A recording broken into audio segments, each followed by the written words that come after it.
Tes. Bismillah. Assalamualaikum warahmatullahi wabarakatuh. Gus, saya yang bertanya, tadi Antum sempat membahas tentang sifat-sifat Allah yang sempurna.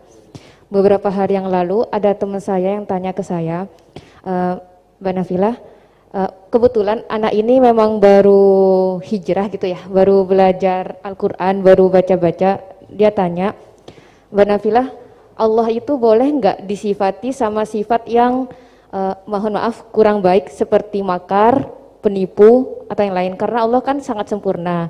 Dan dia kebetulan waktu itu dia lagi menyebutkan ayatnya ke saya yang wayamkurullah wayamkuruna gitu. Wa makaru wa makarullah wallahu khairul makiri wa hum la yash'urun.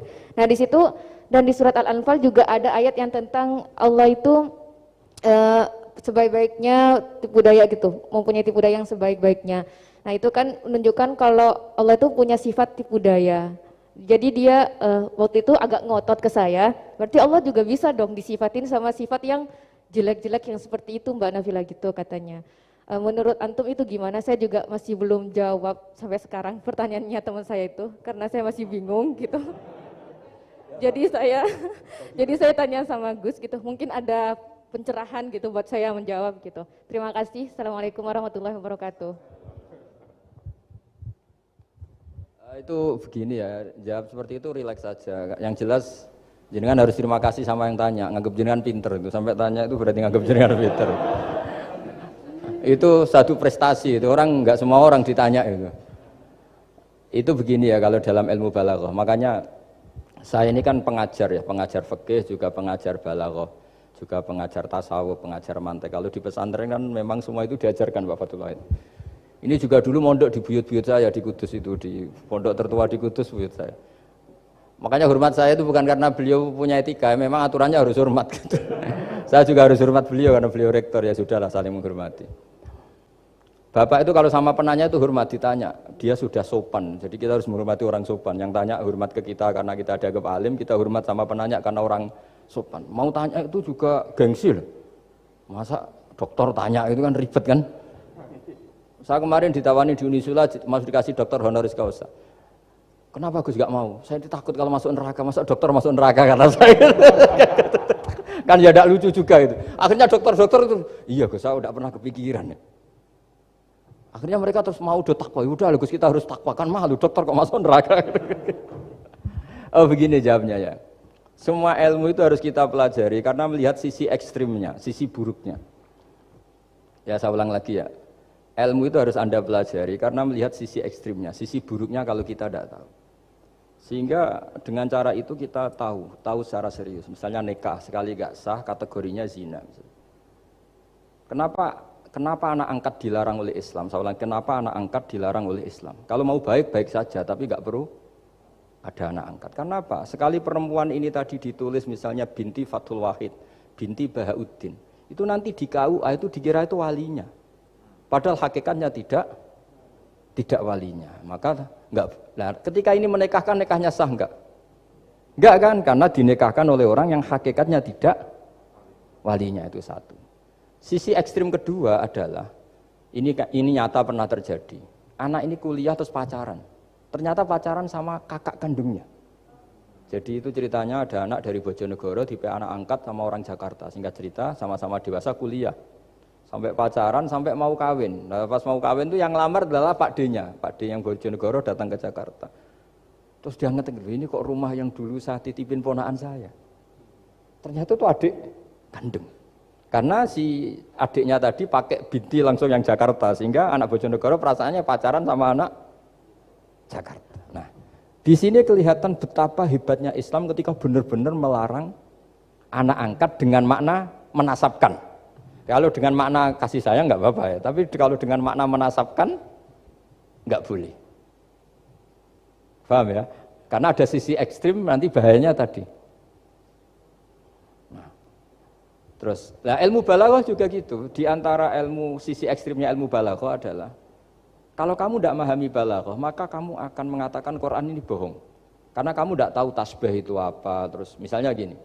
Allah memaklumatkan di Quran bahwa orang kafir itu sumum bukmun umyun. Sumun artinya itu budak, tuli. Bukmun artinya bisu. Umyun artinya buta. Itu kalau kamu nggak ngerti balaghah, maka faktanya apa? Ternyata orang kafir tidak tuli, tidak bisu, tidak buta. Tapi kalau kamu ngerti balaghah akan tahu ini tasbih yang balik, perumpamaan yang sempurna, kesusastraan. Jadi kalau orang muji Nabi itu nggak boleh bilang anta kasamsi, itu kurang keren. Kamu ibarat matahari, kurang keren. Kafnya dibuang, anta samsun, anta badrun. Kamu matahari, kamu rembulan. Nah, kalau orang sedang pacaran itu kalau bilang kamu ibarat bunga, itu kurang keren. Wah kamu ya bunga saya itu kan, terus keren kayak. Nah itu balaghah. Nah, di antara balaghah itu ada namanya wal ityan bil kalimah lil musyakalah. Jadi mendatangkan kalimat bukan dengan makna semestinya tapi lil musyakalah. Musyakalah itu perimbangan. Wa makaru wa makarawah. Mereka bermakar dengan tipu daya. Wa makarawah, dan Allah pun melakukan itu. Berarti Allah menipu daya mereka. Ya enggak. Kalau dilakukan orang baik itu namanya kecerdasan. Tapi kalau dilakukan orang dolim itu namanya tipu daya. Jadi misalnya gini, ada orang bikin alarm supaya maling itu terdeteksi atau pakai CCTV, itu namanya kecerdasan.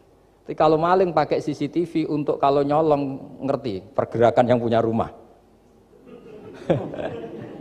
Jadi sama-sama melakukan itu, tapi beda. Sama mati juga gitu. Ketika kita pecundang, matinya mati sangit gitu. Tapi ketika kita pahlawan, matinya mati syahid. Artinya ya sama-sama mati. Nah, di balaghah itu ada istilah musyakalah. Musyakalah itu, ayat itu sebenarnya banyak, Mbak. Ada yukhadi'una Allaha wa huwa khadi'uhum. Wa yamkuruna wa yamkuruwah wa makaru wa makaru, itu banyak. Jadi di antara sisi yang harus kita pelajari dari ilmu balaghah adalah kalimat itu banyak yang tidak semestinya. Ya tadi, misalnya kita bilang, coba kamu jalan dulu. Kalau kita bawa mobil, maksudnya mobil itu jalan, kita duduk. Tapi kalimatnya tetap, sudah kamu jalan dulu. Mau naik mobil kok dibilang jalan. Jadi berdiri juga gitu. Ya yuhal muddatsir kum fa'angdir. Kum, berdirilah kamu. Berdiri maknanya mengurus sesuatu yang serius. Itu orang Arab bilang berdiri. Sehingga disebut wayuki munas sholat, dan mereka mendirikan sholat. Apa semua sholat itu bentuknya berdiri? Nah, nuruti cangkem elek kan protes. Makanya begitu juga sholat. Sholat itu harus menghadap kiblat. Yang benar aja. Kalau pas sujud menghadap apa coba? Menghadap tanah kan? Jadi kalau nurutin bahasa ini nggak ada yang benar gitu. Maka berhati-hatilah dalam bahasa, karena bahasa itu nggak jelas. Kalau kamu sedang senang istri kamu, mesti bilang gini, wah saya cinta kamu karena kamu cantik. Harusnya istrinya tersinggung. Sehingga gini, berarti suatu saat kalau saya jelek, Anda sudah tidak cinta. Kan? Kebetulan para istri tidak pinter, sehingga dipuji gitu ya seneng. Sebetulnya itu tidak pujian, itu bahaya itu. Berarti dia mencintai saya sejauh saya masih cantik. Kalau enggak, ya sudah macam-macam. Dan ya rata-rata macam-macam betul itu. Artinya bahasa itu nggak usah dimaknani, makanya saya kemarin bilang sama Pak Rohidin itu, Mbok ya UI itu kalau ngaji misalnya Bukhari dengan pemaknaan ulama. Karena maknani bahasa ini satu pekerjaan yang kalau tidak ulama tidak bisa. Apalagi bahasanya Rasulullah SAW. Bahasa itu susah. Dalam keseharian saja kita maknani susah, apalagi bahasanya Quran dan hadis. Ya contoh paling gampang gitu. Wa yuqimunas sholat, mendirikan sholat. Kita berdiri tegak demi bangsa ini. Memangnya perang harus berdiri, kadang harus tiarap kan? Jadi bahasa itu selalu sering, kalau di balaghah disebut hakikat dan majas. Ada makna hakikat, ada makna. Dan itu harus kita kaji. Kalau enggak ya fatal, memang hasilnya fatal. Kalau enggak ya. Makanya saya dulu ketika ngaji itu ya banyak santri yang agak kurang ajar betul. Sampai Sangyur Rajana gini Pak Khalil, Anda orang teknik pasti tahu. Gus, soft paling baik itu yang mana? Soft awal kata saya gitu. Baru agak baik kedua, ketiga. Ya kalau gitu gampang Gus, masjid tuh bikin selatan utara, semuanya soft jadi awal. Selagi bentuknya barat timur, pasti ada 2-3. Paksa mereka di soft awal dengan desain masjid selasa utara apa? Bukan panjang ya, selatan utara, sehingga semuanya di soft awal. Terus dia tanya lagi, lalu soft paling baik mana? Yang sisi kanannya imam kan itu urutannya. Ya sudah, imamnya letakkan paling selatan. Sehingga semua makmum posisinya di kanan. Ya kalau itu anjuran Islam ya didesain sak bangunannya katanya. Ribet itu.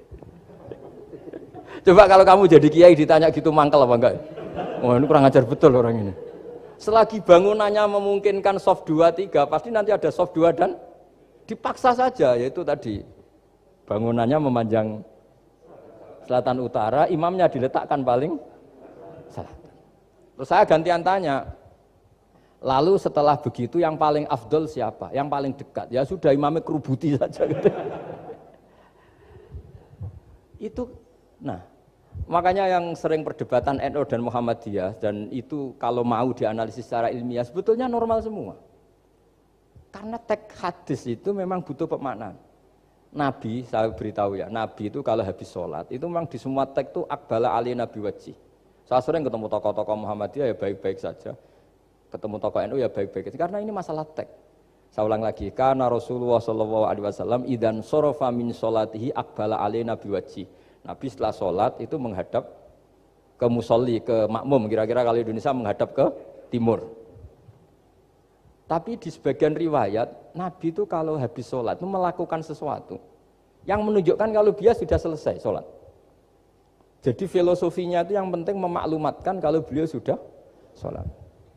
Karena dulu itu begini, Nabi itu kan tokoh sentralnya, beliau akramul khalqi, beliau sayyidul anbiya wal mursalin. Sehingga orang tuh kadang lari itu dari jarak 7 kilo, 6 kilo, 7 kilo lari supaya menangi sholat bersama Nabi. Nah, ketika mereka jadi posisi masbuk itu tertinggal oleh imam. Kalau Nabi posisi tetap menghadap ke barat dengan posisi orang sholat, nanti yang baru datang ngira Nabi masih sholat. Dan kalau kadung makmum ternyata Nabi sudah selesai. Itu sholatnya namanya nggak sah. Karena apa? Mengikuti orang yang hakikatnya sudah tidak sholat. Terus semenjak itu jadi ilmu, maka kesunatan bagi imam setelah salam harus memaklumatkan ke hadirin kalau sholatnya selesai. Itu bisa dengan gerakan menghadap ke makmum atau menghadap ke utara atau apalah pokoknya, yang penting jangan rokokan lah misalnya itu. Ya pokoknya itu aja disarah-sarah. Ini cerita pendapat ulama, bukan pendapat saya. Jadi segampang itu ulama. Sehingga ya orang-orang yang alim dari kelompok Muhammadiyah yang lihat NU yang begitu ya biasa, yang alim melihat Muhammadiyah gitu ya biasa. Karena kita ini masalah teks. Apa? Masalah teks. Teks itu mesti orang akan memaknai secara proporsional. Saya berkali-kali menyontohkan kemarin ngaji di Ulil Albab. Wa ma min amin illa wa yukhayyalu takhsis. Tidak ada kalimat umum kecuali terbayang khususnya. Enggak boleh kalimat selalu umum. Misalnya saya contoh paling gampang itu tadi. Cung nak melaku job lengaan itu. Kalau jalan jangan toleh kanan toleh itu. Semua ilmu adab pasti begitu. Tapi kalau di jalan raya tetap enggak melengak.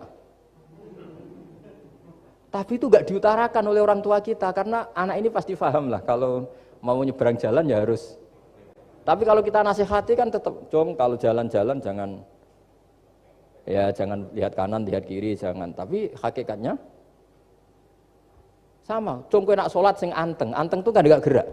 Wah ya enggak sah, lah tahu enggak rukuk, enggak sujud, anteng aja. Ada ini cerita. Jadi kalimat itu sesuatu yang pemaknaannya itu pasti proporsional gitu. Kalau kamu sholat dinasihati gimana? Sing anteng. Ya sholat kalau anteng sah enggak kira-kira? Enggak sah kan berarti enggak rukuk, enggak sujud kan anteng aja diam aja. Ya sama, saya berkali-kali nyontohkan, istri kamu kalau sedang baik dengan kamu, sudahlah Pak, kamu ingin apa saja tak dukung. Bilangnya apa saja. Tapi kamu jawab, saya ingin poligami. Wah, perkara itu. Padahal bilangnya apa saja. Maksudnya kecuali itu kan gitu. Nah, ya makanya ini cerita. Nah, Quran itu ada sekian kalimat yang maknanya itu proporsional. Seperti wa makaru. Jadi misalnya gini ya, contoh paling gampang yang populer. Nabi di Gua Thur. Gua Thur itu ya gua Arab ya. Kedalamannya enggak banget dalam. Terus Allah merekayasa itu dengan cara ada laba-laba yang masang jaringnya di situ, terus ada burung dara yang di situ. Itu ya disebut makruh, rekayasa Tuhan. Tapi orang pasti sepakat itu namanya kecerdasan. Karena orang kafir yang mengklaim dirinya cerdas, dirinya terlatih, dirinya ahli mendeteksi musuh, ternyata hanya ditipu seperti itu, nggak tahu. Nah karena ini pekerjaan kesalehan disebut kecerdasan. apa disebut. Tapi andaikan sebaliknya nyuwun sewu, ada orang lari dari kejahatan, terus merekayasa seperti itu disebut rekayasa karena bentuknya kejahatan. Jadi ada sesuatu yang sama, tapi ketika dilakukan orang soleh itu baik, karena nanti itu disebut kecerdasan. Kalau dilakukan orang dolim itu buruk, karena itu disebut rekayasa. Ya kira-kira seperti itu.